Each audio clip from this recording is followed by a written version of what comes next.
RJD के नेता Tejashwi Yadav BJP और जेडीयू पर भड़के।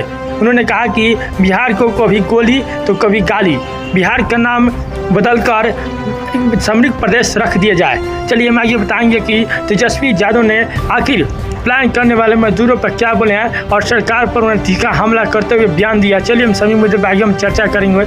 मुझसे पहले रिक्वेस्ट है कि अगर अपना है तो चैनल को सब्सक्राइब करें, वीडियो को लाइक कीजिए, वीडियो को शेयर कीजिए। आपको बता दें कि आरजेडी के कार्यकारी अध्यक्ष तेजस्वी यादव ने मजदूर दिवस जो 1 मई को था उस पर कहा कि दूसरे राज्यों में काम करने वाले बिहारियों को कभी गोली तो कभी गाली दी जाती है। एनडीए सरकार 21 सालों में प्लान नहीं रोक पाई है, बिहार का नाम बदलकर समृद्ध प्रदेश रख दिया जाए।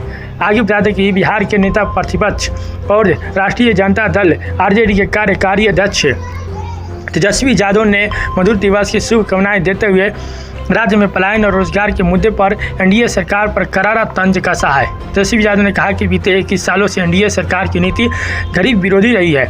हर साल 4 करोड़ लोग काम करने की तलाश में बिहार से दूसरे राज्यों में जाते हैं, वहाँ बिहारियों को कभी गोली तो कभी गाली मिलती है। बिहार का नाम बदलकर समृद्ध प्रदेश रख दिया जाए। देखिए तेजस्वी यादव बहुत बढ़िया बात बोले हैं। अभी तक देखिए 21 साल हो गए, नीतीश सरकार 20 साल से सरकार में थे। अभी देखिए बीजेपी की सरकार है तो अभी प्लान नहीं रुक रहा है। हर साल 4 करोड़ से अधिक प्लान बिहार से लोग कमाने के लिए गुजरात, महाराष्ट्र, दिल्ली, बंगाल अनेक ऐसे कैसे राज्यों में जाते हैं कमाने के लिए। लेकिन आगे बता दें कि तेजस्वी यादव ने कहा कि इससे देश के विकास के नींव रख उसे प्रगति पथ पर ले जाने वाले सभी के भाइयों के उत्थान और बेहतरी पर सकारात्मक चर्चा का अभाव पीड़ादायक है। श्रमिकों को उनके परिजन, गांव और प्रदेश की प्रगति बिना विकसित भारत की बात करना बेईमानी है। डबल इंजन सरकार की पूंजीपति नीतियों का सीधा असर मजदूरों और कामगारों पर ही पड़ता है। बिहार से हर साल लगभग 4 करोड़ लोग काम की तलाश में दूसरे राज्यों में जाते हैं, वहाँ पर प्लान संबंधित यह तथ्यगत आंकड़ा व्यवहार है। आपको बता दें कि देखिए तेजस्वी यादव बहुत बढ़िया बात कर रहे। देखिए 4 करोड़ हर साल लोग बिहार से प्लान करने अनेक राज्यों में जाते हैं, वहाँ पर उनको गाली दिया जाता है। बिहार के लोगों को वहाँ पर एक गोली मार दी जाती है। अभी कुछ ही दिन पहले देखिए दिल्ली में एक दिल्ली कांस्टेबल ने बता दें कि पांडव कुमार को गोली मारकर हत्या कर दिया था। इसके बाद से सियासत और तेज हो गई थी। आगे बता दें कि महाराष्ट्र में देखिए वहाँ पर गाली दिया जाता है और अनेक राज्यों में गुजरात हो गया, गुजरात में भी देखिए वहाँ पर गाली मिलती है। वहाँ पर सम्मान के नज़र से बिहारियों को नहीं देखा जाता है। देखिए आपको बता दें कि आरजेडी के नेता ने कहा कि चाहे नोटबंदी हो, चाहे लॉकडाउन हो या एलपीजी की कमी हो, बिहार के प्रवासी मजदूर हर बार प्रभावित हुए हैं। मजदूरी में मजदूर बिहार वापस भी आए, लेकिन किस तरह से ये पूरी दुनिया ने देखा है।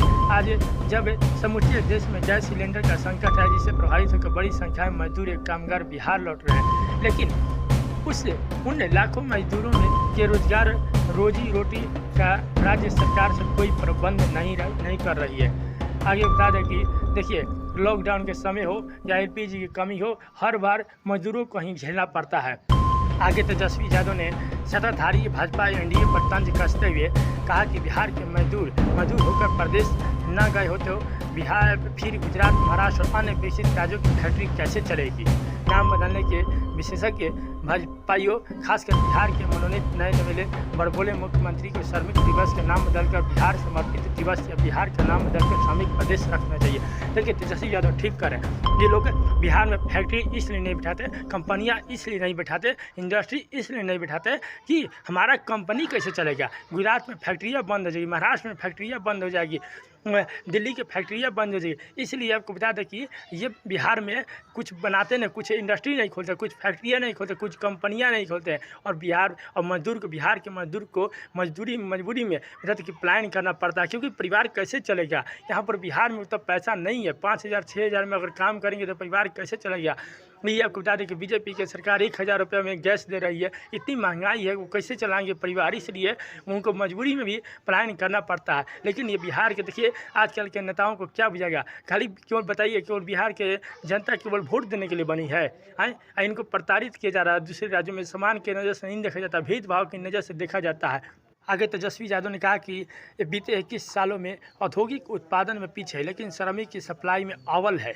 एनडीए सरकार पलायन रोकने की दिशा में कोई ठोस कार्य नहीं कर रही है। भले ही बिहार के मजदूर रहें, घर से दूर रहें, आइए हम संकल्प लें और विश्व श्रमिक दिवस और सभी मिलकर बिहार से पलायन रोकने और श्रमिकों के जीवन में गुणात्मक सुधार करें। देखिए, आपको बता दें कि तेजस्वी यादव ने ठीक कहा, बीते 21 सालों में सरकार देखिए कोई भी काम नहीं की है। केवल देखिए एक काम हुआ है, बस पलायन हुआ है बिहार से मजदूरों का, और कोई काम उतना नहीं हुआ है। बताइए आखिर कब रुकेगा? इसलिए तेजस्वी यादव ने कहा कि हमें संकल्प लेना चाहिए और भविष्य में बिहार के मजदूरों को बाहर न कमाया जाना पड़े। इसलिए हम सभी को संकल्प लेकर बिहार में कुछ इंडस्ट्री, फैक्ट्री और कुछ बड़ी बड़ी कंपनियां बैठाना चाहिए, जिससे बिहार के मजदूर को बिहार में ही काम मिले। इसलिए देखिए, आपको बता दें कि एनडीए सरकार ने, चाहे बीजेपी की सरकार ने, बिहार में देखिए हम सत्ता पक्ष की बात नहीं करते। हम ना बीजेपी के देखिए सपोर्ट में है, ना आरजेडी की सपोर्ट में। हम बिहार के मजदूरों के सपोर्ट में। आखिर कब पलायन रुकेगा? आखिर कब तक बिहार के मजदूर दूसरे राज्य में जाएंगे? उन्हें वहाँ गोली खाना पड़ता है, गाली सुनना पड़ता है।